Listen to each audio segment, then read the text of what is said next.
morning. How's everybody doing? This is the last Sunday in February. So we're concluding our message of the month, Love Prospers. We're concluding our Black History Month presentations. And this is my last opportunity to wish you, since I didn't do it before, a happy belated Valentine's Day. The month of February is celebrated as a month of love throughout the world. February gets its name from a Roman festival, a ritual that they called February. And this was a time when everybody got together and focused on the cleansing and purification of all evil and negativity from their consciousness. You see, when we remove negative thinking and evil activity from our life, love prospers. The original idea of God is able to be expressed. During this month, we share kind words. We give tokens of appreciation. We express the truth of our being. Divine love of our Creator is expressed each and every Valentine's Day, as it was in the ancient times of Rome from February 13th through the 15th. Love prospers is our theme. Reverend Lisa always comes up with these fabulous themes, and love prospers is the theme of the month, but love prospers more than a theme. Love prospers is a statement of ultimate truth that cannot be denied or can be refuted. Why? Because God is love. God is all.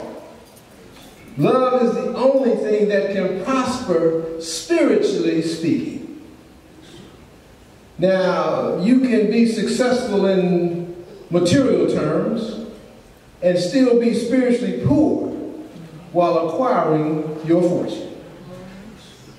You see, some of you might have a little conflict with that statement, because I know many of us have heard religious leaders and spiritual folk proclaim that their monetary success is a blessing from God. I submit to you that everything you experience is a blessing resulting from the power of God. That you have dominion to use that power for the good of all people, or just use it for your selfish self. You see, your temporary outer material gains are in fact a blessing, but expressing your eternal spiritual truth is the ultimate demonstration of God's love as prosperity. We learned last month that true prosperity is spiritual prosperity. When we live our lives fully engaged in the principles taught and demonstrated by Jesus, love prospers. Love prospers when you embody and practice a belief and a faith that enhances your physical, mental, and spiritual life. Love prospers when you contribute to your neighbor's life in those same ways. Now, I want to be clear, there's nothing wrong with having a lot of money. It's okay to have an abundance of stuff. But I want you to keep something in mind. 1 Timothy 6 and 17 puts it this way. Paul commands those who have worldly riches, he says, not to be arrogant, nor to put their hopes in things that are uncertain and temporary. He says, put your hope in spiritual riches, because it's spiritual riches that provides us with everything we need for our enjoyment. Paul is speaking to the idea within us that has its inception in a union between our intellectual reasoning and our spiritual qualities of faith and love. You see, when wisdom and love unite, That's when we arrive at our spiritual truth. That's when we become the very best of ourselves. When we live in harmony with others, we're able to overcome all of our maladies. That's when the Christ is born in you. That's when the essence of God becomes your expression. When those things happen, love prospers. In this, in us allowing the Christ to be born in us, and us exhibiting the essence of God, we're replicating what happened in the beginning. That's why Reverend Lisa told us to read in our text, in the beginning. For you see, in the beginning, God forms an expression and populated the atmosphere in its imagination. But to complete the process, to put the icing on the cake, it became the essence of itself in human form. Ernest Holmes tells us in our reading, he says, God's creation or God's becoming is the continuous manifestation of spirit. It's an eternal, ongoing process. Yes, he created all that there is, but he's continuing to create you as you sit. Every day you're evolving, you're moving, you're growing in an understanding of who you are and what your relationship with the Father truly is. You're forever evolving, yet you're always the same. You can't change into anything but itself. God can become everything, he creates everything, but can only ultimately be itself. God didn't make itself. It created forms that represent the different aspects of the thing itself by the power of his word. Charles Fillmore tells us something about this word. He says the word of God is the agency by which it reveals itself in some measure to us by the use of its creative power. The foundation of all, everything, is the creative power of love. Scripture tells us that God infused us with many gifts and many attributes. He gave us the power to speak words that heal. He gave us the gift of prophecy and understanding. He gave us the strength to move mountains. He gave us the ability to show compassion and feed those who are in need. He taught us patience and humility. He allows us to be selfless and to be kind. He gave us the faith to endure all of life's challenges and the wisdom, as Reverend Amon taught you, the wisdom to spiritually mature. To embody and execute these gifts, it requires our faith, it requires our hope, and more importantly, it requires our love. That's why 1 Corinthians 13:13 says, these things will last forever. The things that he's referring to is faith, hope, and love. But he says the greatest of these is love. Paul is telling us to keep our mind focused on the love center. Because without love, you cannot prosper. Now, I fancy myself as a Jesus-loving, Bible-teaching, New Thought preacher. But every preacher has to have a teacher. And I'm blessed to have many, but one in particular makes it a point to constantly feed me with literature. Every time is Christmas time, every time is birthday time, every time is Father's Day time, every time is a time when a gift can be given. This teacher presents me with a book. And every time he presents me with a book, when I take the time to read it, I get spiritually enlightened. This teacher, his name is Dr. Ronnie Jerrold. This teacher gave me such a book not long ago. It's a book entitled 365 Days of Wisdom. Ernest Ernest Holmes wrote several editions of 365 Days. But the book that Dr. Ronnie gave me, it's an affirmative daily reading. And yesterday's message, the date of the 22nd of February, was dedicated to the infinite love that dwells within each and every one of us. When I read it, here's what I came away with. He said, God gives us all things by means of love. He says, in love, our spirit is always at peace. In love, there's no argument in divine mind. He says, in the spirit of love, there's no doubt, there's no opposition, there is no disagreement. This love is the oneness of God. It goes on to say, deep within us there is something that never gets angry, something that's never troubled, something that is never afraid. He said, when conflicts appear, all we need to do is become still and listen. And if you become still and listen to God speaking from within you, you will hear no opposition. You'll only hear the voice of love. We hear words of wisdom guiding us and inspiring us. The response I hear will always come from something greater than myself.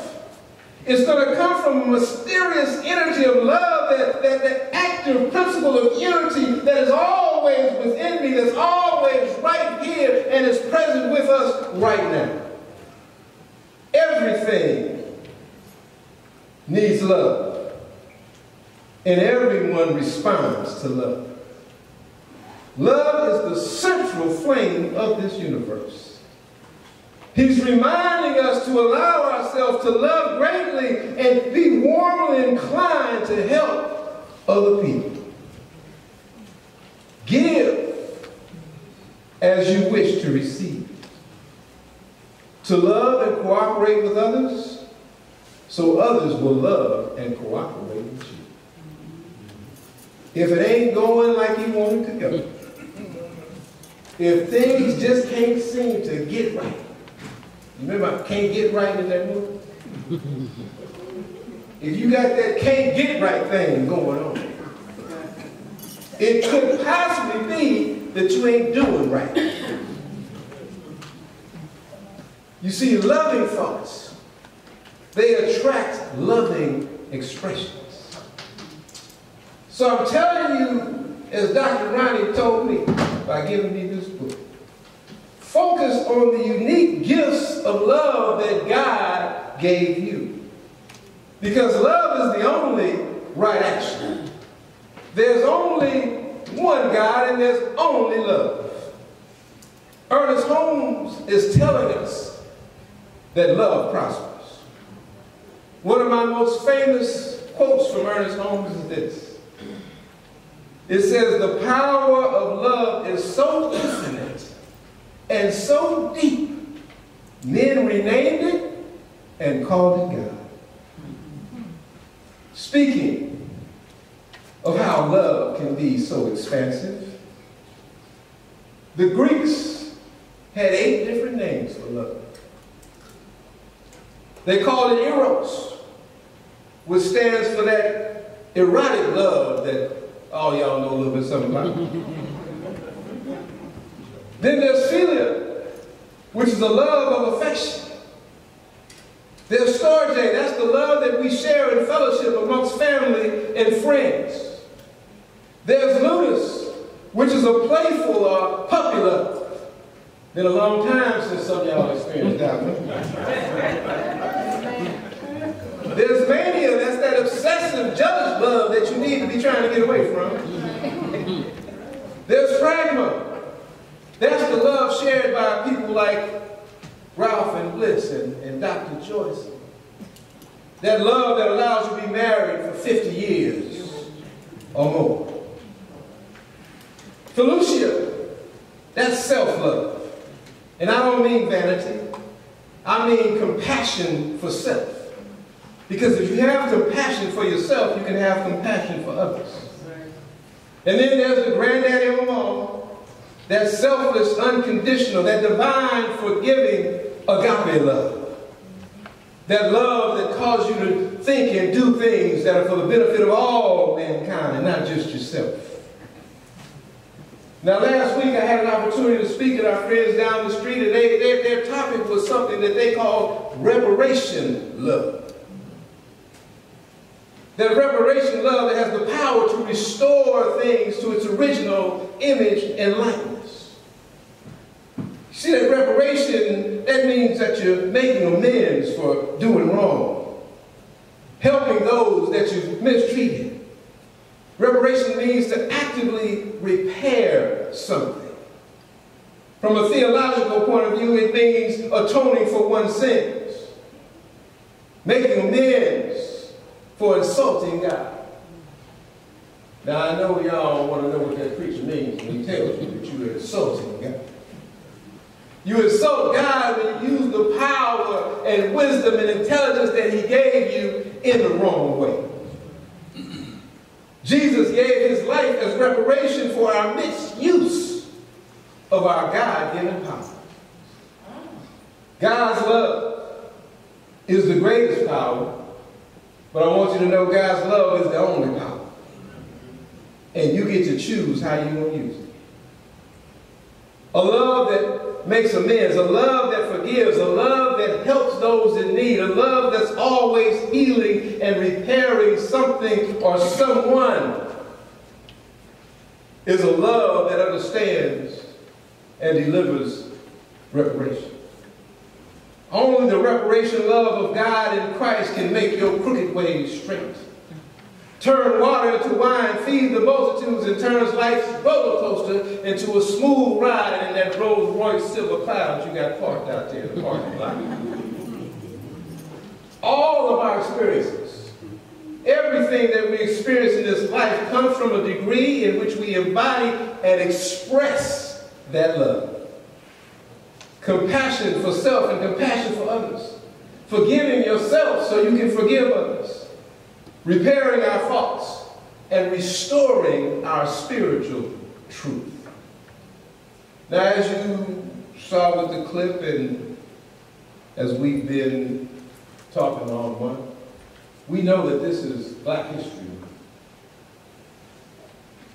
So since this is Black History Month, when I mention that word reparation, I'm sure that some of y'all still waiting on the reparations you feel that they owe you for the mistreatment that you've been doing. You want reparation love in a form of a monetary payment. How can you expect to get those reparations when you didn't even get the 40 acres and the mule that they promised you? You didn't get the literal 40 acres of land. Nor did you get the strong animal to help you farm. But you did get reparations. God provided you reparations long before they enslaved you. You see, that 40 represents test and trial. So you got the ability to endure every test and every trial that comes your way. That mule is a beast of burden. That mule gives you the ability to carry your heavy burden of degradation, discrimination, and segregation. Now, there's no question from a material perspective that we have been a little shortchanged. No one can deny that America's wealth and much of Europe's opulence was acquired by slave labor, much of which was black labor. But the reparations that you're looking for in spiritual, or I should say literal coin, ain't coming. You can give that one up. But the reparations that you've been acquired and been given to you in spiritual coin exist as you sit. You see, they're not going to give you any money. Because in their minds, they didn't commit a crime. You see, everything that was done to you, everything that you were subjected to was legal and proper. It was written into the law. It was the police who enforced that law.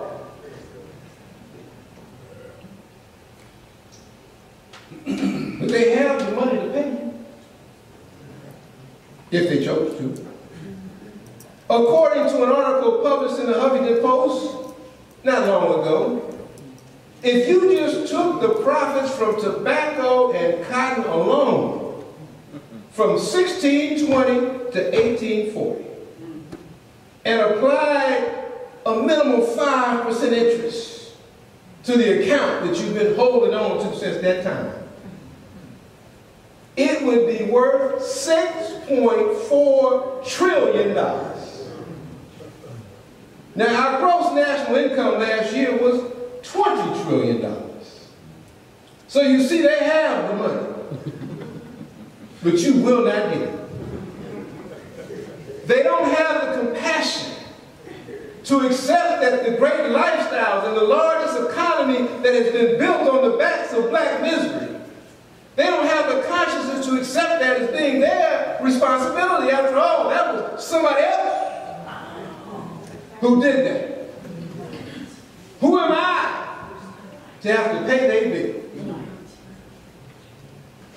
But they do pay the bill. Some folk got paid. You know the Germans they got money. The Germans gave money, I should say, to the Jews. They still write checks. Japanese got significant stipends for the internment camps that they had to endure in this country. If you were wondering why all the corner stores had a Japanese owner, that's why. They got low-interest loans to buy those stores. If you're Vietnamese or Korean and you come to this country, they're giving you housing, businesses, and training for pillaging their countries. Now, I know it seems unfair to you, but I want you to know that God has blessed you with a love that prospers. So you don't have to be discouraged, because God has given you all that you need. He's given you the ability to endure. He's given you 40 acres of hope that can withstand every test and every trial. He's given you a mule loaded down with belief and faith that can overcome all your burdens. All we need to do is give some reparation love to ourselves. We need to help ourselves. We need to repair ourselves. It doesn't matter what they did to you. It doesn't matter what they said about you. All that matters is that we do what we need to do with what God has given us. If we just collectively tithe to ourselves, our needs will be met. You see, Black History Month is more than Black History Month. It's truly World History Month. Everything, everybody comes from you. You are the author of the book of physical life. No people has endured more than you. But at the same time, no people has contributed more than you.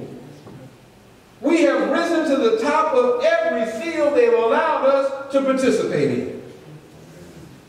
I know some of y'all think it's just your backs that are the strongest. But I want you to know your minds are the strongest. Your spirituality is the strongest. Yes. The faith that you have in the idea of God that they gave you to worship is the strongest. Yes. Now, you know, in my other part-time job, folks who have mental issues and folks who have issues of addiction. And they say that the causes, the three main causes of these afflictions are trauma, environment, and heredity. There's no people that have endured the amount of trauma that we have. And particularly the African American woman. Think about this. Have you ever noticed how black women seem to be surging right now? They seem to be coming to the forefront of every issue, every political office. I mean, they just on fire. They take care of business. They running all the corporations. They're really shining in today's society. That same black woman gave birth to a child and had it ripped away before she could give it a name. That same black woman watched her sons and her husband being hung from a tree or cut where you don't want it to hurt. Years and years and years of enduring something that you can't even fathom. The environment that we've been placed in has been the lowest economic environment that they could give you. No wonder you had to rob and steal for yourself. There was only so much you could eat. You remember changing places. Doesn't matter who you put in an environment like that, they're going to rob and steal. And then there's heredity, and I know some of y'all think because mama had high blood pressure and diabetes, I'm going to have it too. No. Doesn't mean just because you suffered before that you have to keep suffering today. It just means you got to be better prepared to take care of yourself mentally, physically, and spiritually so you can excel today and not suffer today. You see, if with all that we've been through, every single one of you should be out of your mind. You should not be able to function. You should be a basket case. You should be just, what am I going to do? Look around. Ain't nobody in here hopeless. That's right. Ain't nobody here who thinks they can't accomplish whatever it is they set forth they need to accomplish. The strength that we have far exceeds strength of any other race of people on this planet. Black women, strong women. We had one in our family. We called her Mama Francis. Mama Francis was my mother's sister. Mama Francis was one of those women that always told us to keep your head up high. Don't let nobody run over you. If you don't like what's happening where you are, go someplace else. Now, my mother was Mama Francis' favorite niece, so she really indoctrinated her. And that part about if you don't like what's happening where you are, go someplace else, my mama took it a little bit too seriously. While she was married 6 times.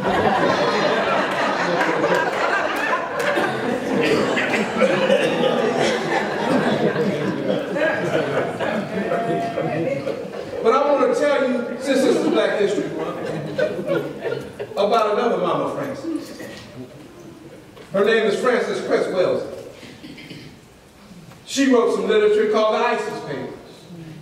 She wrote another one that says it's the keys to color. The bottom line to what she wants you to know and what she wants you to understand is the mistreatment of black people is a subconscious fear motivation. It's something that a lot of them don't even know why they feel the way they feel about you. Y'all know what the first law of nature is, right? Self-preservation. So they don't fear you because they think you're going to harm them. They don't fear you because they think you're going to steal from them. They don't fear you because they believe you're inferior to them. They fear you because they know subconsciously that you are superior to them. That's right. They know that you're the only thing that can conquer and control them just by loving them. So you see, the reparations that you seek have already been provided by God.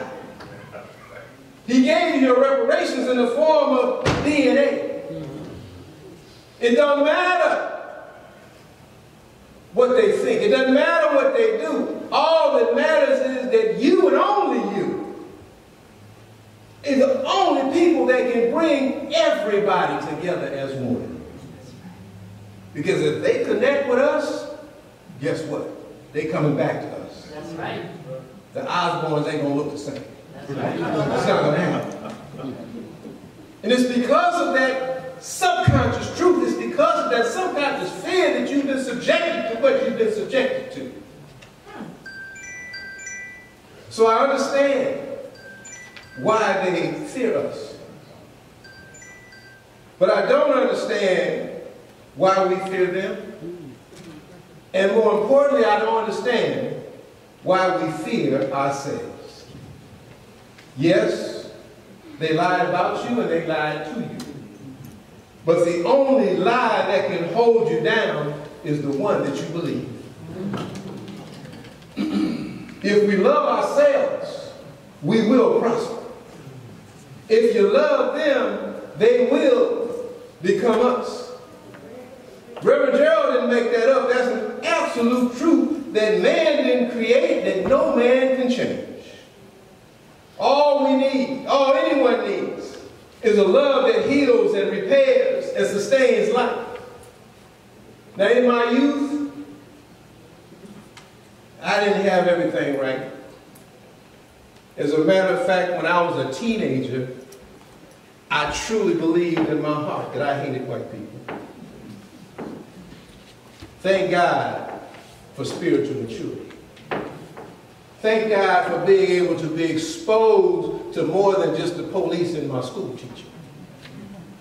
Because as I moved through this thing called life, I found out that those people were no different from our people. They wanted the same things for their children that I want for mine. They want to live in a comfortable place just like I do.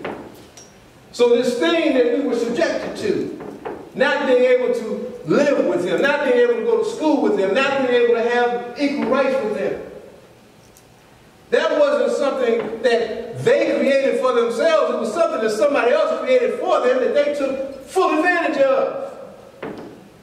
But once I was able to connect, once I was able to communicate, once I was able to look at them eye to eye, guess what I found out? Some of those mentors that I referred to earlier, some of them are white folk. Some of them are the reason why I have some of the stuff I have today, more particularly not the material stuff, but the spiritual stuff. Amen. If it wasn't for Ernest Holmes and Charles Fillmore, I couldn't be a Jesus-loving New Thought preacher. That's right. So you see, we got to get away from what we're looking at and look inside the individual and find out what they're really all about.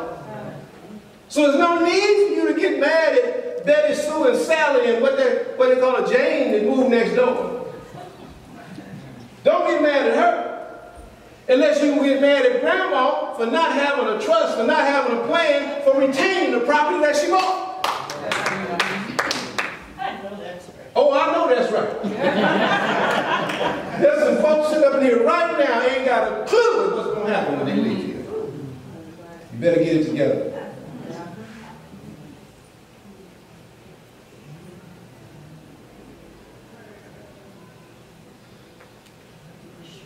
White people are not the oppressor. Ignorance is the oppressor. Their ignorance and yours. The slavery of hatred is stronger than any shackle or any chain. Love is the only thing that can restore us to the prosperous kings and queens we were created to be. A love that repairs, a love that heals, a love that restores, a love that forgives. That kind of love can rewrite history and create a prosperous future for each and every one of you. That's why I say we need to be more like Jesus, the most famous black man in history. We must consistently evoke that eternal realization of that unconditional love through the collaboration of our 12 spiritual principles that dwells deep within us. We have to create spiritual harmony within ourselves. You see, Jesus had a master's in love and he had a PhD in eternal life. That's why I say mastering the art of unconditional love is the work for which all else is just preparation. Now you know I can't let you get out of here without a little scripture. Reverend Jerrold wouldn't be Reverend Jerrold if he didn't do that. So here it is. Second epistle of John. The minister said to the mother church and her children, those whom I love in truth, and not I only, but also those who have known the truth. For the sake of the truth which dwells in us and is with us forever. Grace be to us, mercy and peace from God the Father and from the Lord Jesus Christ, the Son of the Father, in truth and in love. I rejoice greatly that I found some of your children living in truth, as we have received a commandment from the Father. And now I beseech you, O Mother Church, not as though I have wrote a new commandment to you, but that which we had from the very beginning, that we love one another. And this love, that we walk according to his commandments. This is the commandment that as you have heard from the beginning, it's the commandment that you should follow today. The Apostle John is speaking to the mother church. He's speaking to the divine mind that develops our spiritual ideas, which are our children.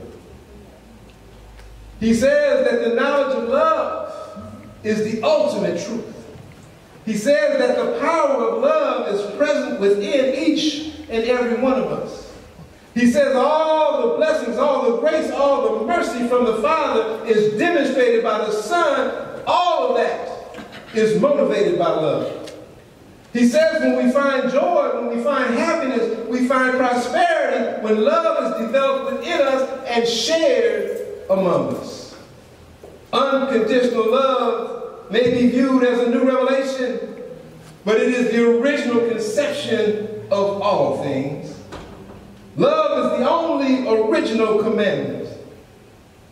When we follow love, we prosper in all the ways of God.